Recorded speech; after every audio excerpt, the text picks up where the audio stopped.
Human lungs यानी हमारे फेफड़े। दोस्तों, लंग्स हमारे बॉडी का सबसे इंपॉर्टेंट ऑर्गन है क्योंकि ये हमारे शरीर का वो हिस्सा है जो हवा से ऑक्सीजन को एब्जॉर्ब करके हमें जिंदा रखता है।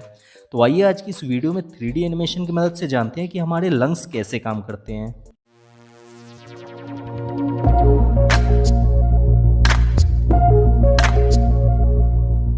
दोस्तों, हम ये बात तो जानते हैं कि हमारा शरीर छोटी छोटी कोशिकाओं यानी सेल से मिलकर बना है और हमारे बॉडी के हर सेल्स को जिंदा रहने के लिए ऑक्सीजन की ज़रूरत होती है।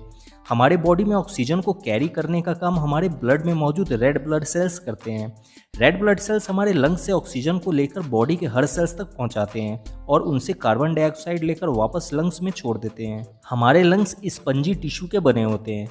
जिस तरह से स्पंज से हवा निकाल देने से वो बिल्कुल सिकुड़ जाते हैं और हवा भरने पर फूल जाते हैं, ठीक इसी तरह से हमारे लंग्स भी होते हैं। जब हम सांस लेते हैं तब ये फूल के बड़े हो जाते हैं और जब हम सांस छोड़ते हैं तो ये पिचक जाते हैं। हमारे बॉडी में दो लंग्स होते हैं जिन्हें रिब्स यानी पसलियाँ प्रोटेक्ट करके रखती है। दोनों लंग्स के बीच में हमारा दिल होता है। हमारे दोनों लंग्स बराबर नहीं होते हैं। राइट वाला लंग्स लेफ्ट वाले लंग्स से थोड़ा सा बड़ा होता है।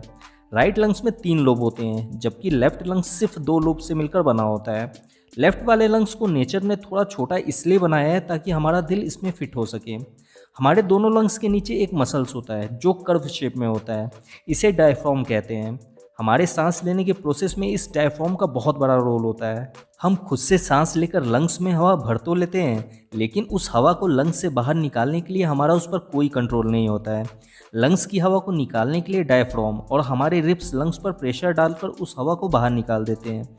अगर हमारा डायफ्राम नहीं होता तो हम सांस अंदर तो ले लेते लेकिन उसे बाहर नहीं निकाल पाते। हमारे नाक से लेकर दोनों लंग्स तक एक विंड पाइप जुड़ी होती है जिसे ट्रैकिया कहते हैं। ट्रैकिया नीचे आकर 2 पार्ट में डिवाइड हो जाता है और ये दोनों पार्ट दोनों लंग्स के अंदर चले जाते हैं। लंग्स के अंदर ट्रैकिया पेड़ की शाखाओं की तरह बहुत सारे हिस्सों में बढ़ जाता है जिन्हें ब्रोंकाइल कहते हैं। इन ब्रोंकाइल्स के लास्ट में गोल शेप के बहुत सारे एयर बैग होते हैं जिन्हें अल्वेओली कहते हैं। यही अल्वेओली हवा से ऑक्सीजन को एब्जॉर्ब करने का काम करते हैं। अल्वेओली के ऊपर बहुत सारे ब्लड कैपिलरीज होते हैं। तो फाइनली चलिए अब देखते हैं कि हमारे लंग्स कैसे काम करते हैं। हमारे एटमॉस्फेयर में जो हवा है यानी जिस हवा में हम सांस लेते हैं उसमें 98% नाइट्रोजन, 21% ऑक्सीजन और बाकी के 1% में कार्बन डाइऑक्साइड के साथ साथ अदर गैसें मौजूद है। जब हम सांस लेते हैं तब हवा ट्रैकिया और ब्रोंकाइल से होते हुए लास्ट में अल्वेओली तक पहुंचती है। यहाँ अल्वेओली हवा में मौजूद ऑक्सीजन के एटम को एब्जॉर्ब कर लेता है और अपने ऊपर लगे ब्लड कैपिलरीज में भेज देता है। अब हमारे ब्लड में मौजूद रेड ब्लड सेल्स इन ऑक्सीजन को एब्जॉर्ब कर लेते हैं। यहाँ से ये ऑक्सीनेटेड ब्लड हमारे दिल में चले जाते हैं जहाँ हमारा दिल इस ऑक्सीनेटेड